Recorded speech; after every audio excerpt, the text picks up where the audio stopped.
Hello, Namaste. My name is Sagar. I am from Nepal. I was a CSV fellow in 2013, and my theme was tolerance and conflict resolution. And my host organization was a a Boston-based organization called Institute for Community Inclusion.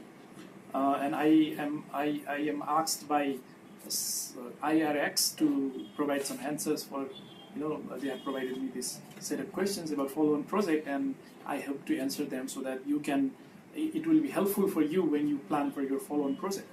So my idea for the follow-on project was to build 6 wheelchair ramps in 6 different public places of Kathmandu in 6 months. So the project was called 6 months, 6 ramps. And another component of this project was also to organize a seminar for non-disabled people to sensitize them about disability. So my idea, my work in Nepal is always advancing the rights of persons with disabilities.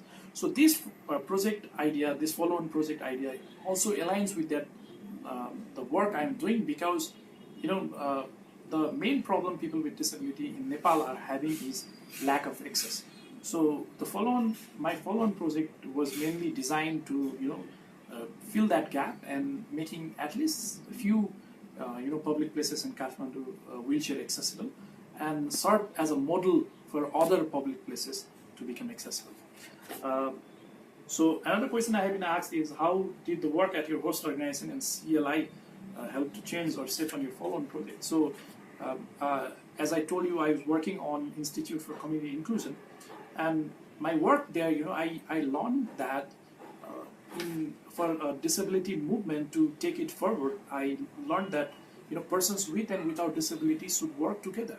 In Nepal, it was a new idea, because it was taken like for disability issues, only persons with disabilities should work. But at Institute for Community Inclusion, I see a lot of people with and without disability coming together and working jointly for advancing the rights of persons with disability. So that was a great lesson for me, and I thought that idea into my project, follow-on project, and I thought that while I'm in Nepal, I will also bring persons with and without disability together to actually implement this follow-on project. So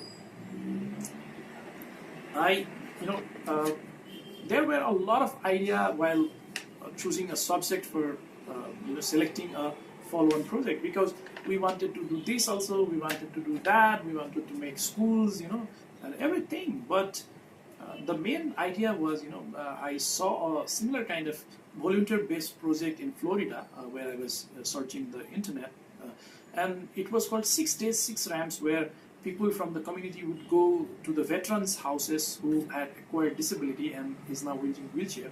So they would go to their houses and build ramps. So my idea was originally based to that. But the problem was we couldn't make a ramp in one day here.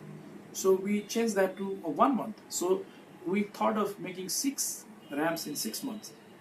But the original was in 6 days, 6 ramps in 6 days. So idea was that, and I took that idea and changed it a little bit to modify, the culture here, the monetary resources we have, and the capacity of our organizations, and think like that. So it is very important to think realistically when designing a follow-on project, because actually it will be very challenging to actually implement the project than designing. I also could finish my follow-on project not in 6 months, but after a year, because of all those challenges. So my advice to all of you fellows is, decide only the thing that you can actually do and implement, and think of small things that would make bigger changes. Thank you very much.